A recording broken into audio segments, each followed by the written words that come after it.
नमस्कार, स्वागत है आप सभी का डीडी न्यूज के इस विशेष सांकेतिक भाषा के बुलेटिन में। आपके साथ मैं हूं संध्या शर्मा और मेरे साथ है मेरे सहयोगी अतुल शर्मा। आइए बुलेटिन की शुरुआत करते हैं हेडलाइंस के साथ। विदेश मंत्री डॉक्टर एस जयशंकर आज से रूस के 2 दिवसीय दौरे पर। IRIGC टेक के 27वें सत्र की करेंगे सह अध्यक्षता। सर्गेई लावरोव से भी मुलाकात का कार्यक्रम।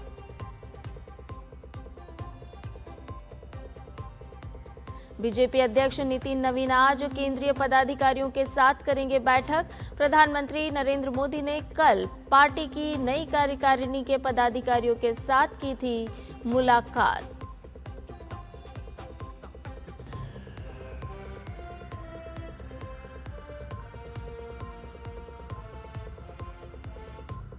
बंगाल की खाड़ी में पनामा के झंडे वाला एक जहाज MV ओशन विनर डूबा। चालक दल के 24 सदस्यों में से 2 को बचाया गया। भारतीय तटरक्षक बल का रेस्क्यू ऑपरेशन जारी।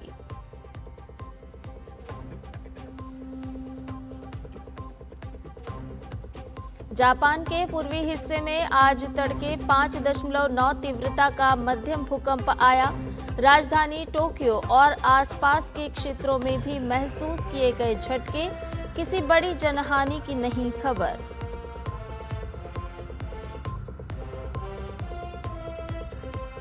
और भारत श्रीलंका के बीच 2 टेस्ट मैचों की सीरीज का दूसरा और निर्णायक मुकाबला आज से कोलंबो में। 1-0 से आगे चल रही टीम इंडिया की नजर जीत की क्लीन स्वीप पर।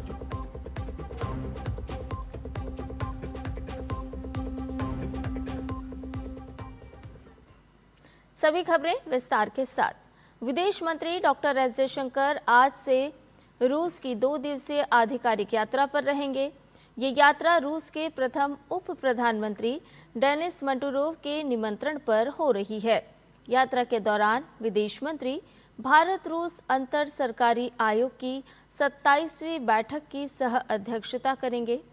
ये आयोग दोनों देशों के बीच व्यापार, आर्थिक, वैज्ञानिक, प्रौद्योगिकी और सांस्कृतिक सहयोग के विषयों से संबंधित है।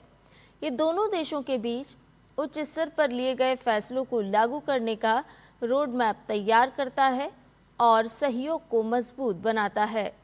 यात्रा के दौरान विदेश मंत्री डॉक्टर एस जयशंकर रूसी विदेश मंत्री सर्गेई लावरोव से भी मुलाकात करेंगे। दोनों नेता क्षेत्रीय और वैश्विक मुद्दों पर विचार विमर्श करेंगे। भाजपा के राष्ट्रीय अध्यक्ष नितिन नवीन की अध्यक्षता में आज केंद्रीय पदाधिकारियों की बैठक होगी। इससे पहले कल प्रधानमंत्री नरेंद्र मोदी ने भाजपा मुख्यालय में पार्टी के नवनियुक्त राष्ट्रीय पदाधिकारियों से मुलाकात की। प्रधानमंत्री ने कहा कि संगठनात्मक बैठकें नए विचारों और दृष्टिकोणों पर आधारित होती है। इनका उद्देश्य पार्टी को मजबूत करना और लोगों के साथ इसके जुड़ाव को बढ़ाना है। वहीं पार्टी अध्यक्ष नितिन नवीन ने नवनियुक्त राष्ट्रीय पदाधिकारियों के साथ पहली बैठक की। बैठक में आगामी विधानसभा चुनाव की तैयारियों, बूथ स्तर पर संगठन को मजबूत करने और सरकार की योजनाओं एवं पहलों को जनता तक पहुंचाने पर मंथन हुआ। बैठक के दौरान भाजपा ने वंदे मातरम की ऐतिहासिक विरासत के सम्मान और संरक्षण के संबंध में एक प्रस्ताव पारित किया। इसमें पार्टी ने कांग्रेस कार्य समिति द्वारा 19 अगस्त को कांग्रेस कार्यक्रमों में वंदे मातरम के गायन को केवल पहले 2 पैरा तक सीमित करने वाले 1937 के प्रस्ताव को पुनः लागू किए जाने के निर्णय की कड़ी निंदा की।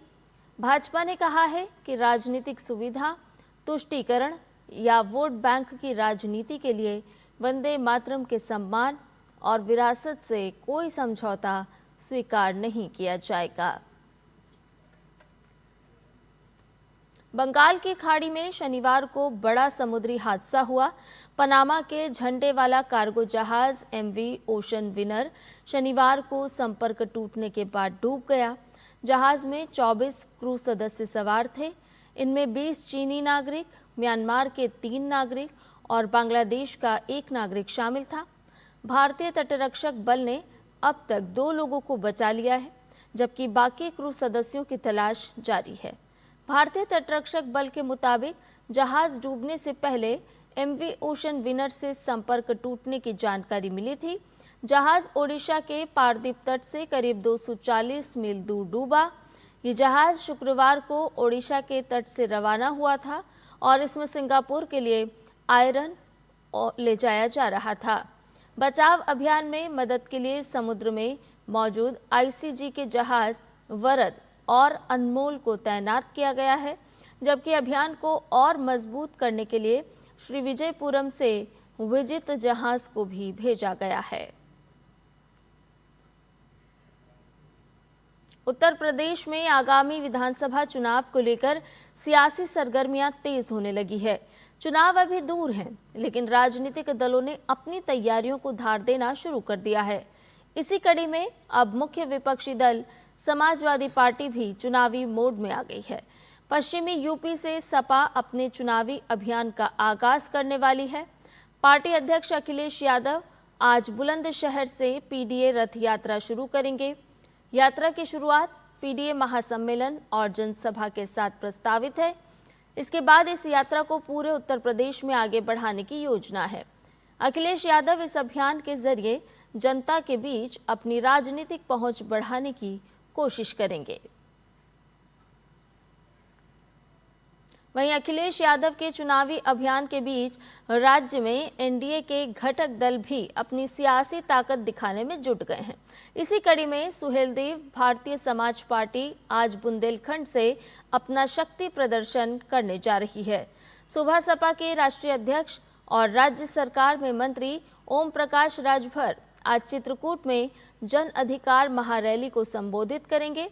आगामी चुनावी समीकरणों को देखते हुए ओम प्रकाश राजभर इस रैली के जरिए बुंदेलखंड में अपनी सियासी जमीन को मजबूत करने में जुटे हैं। जम्मू कश्मीर में सीमा पार आतंकवाद से जुड़ी साजिश के खिलाफ NIA ने बड़ी कार्रवाई की है। एजेंसी ने श्रीनगर, कुपवाड़ा, अनंतनाग, पुलवामा और बडगाम में 10 ठिकानों पर छापेमारी की। NIA के मुताबिक कार्रवाई पाकिस्तान में बैठे आतंकी हैंडलर्स और स्थानीय OWG नेटवर्क से जुड़े लोगों की जांच के तहत की गई। जांच की शुरुआत 31 मार्च को एक कथित स्थानीय ओवरग्राउंड वर्कर की गिरफ्तारी से हुई थी, जिसके पास से हैंड ग्रेनेड और जिंदा कारतूस बरामद हुए थे। तलाशी में मिले दस्तावेजी और डिजिटल सबूतों की जांच की जा रही है। एजेंसी के मुताबिक नेटवर्क पर आतंकियों को रसद, ठिकाना और आवाजाही में मदद देने का आरोप है।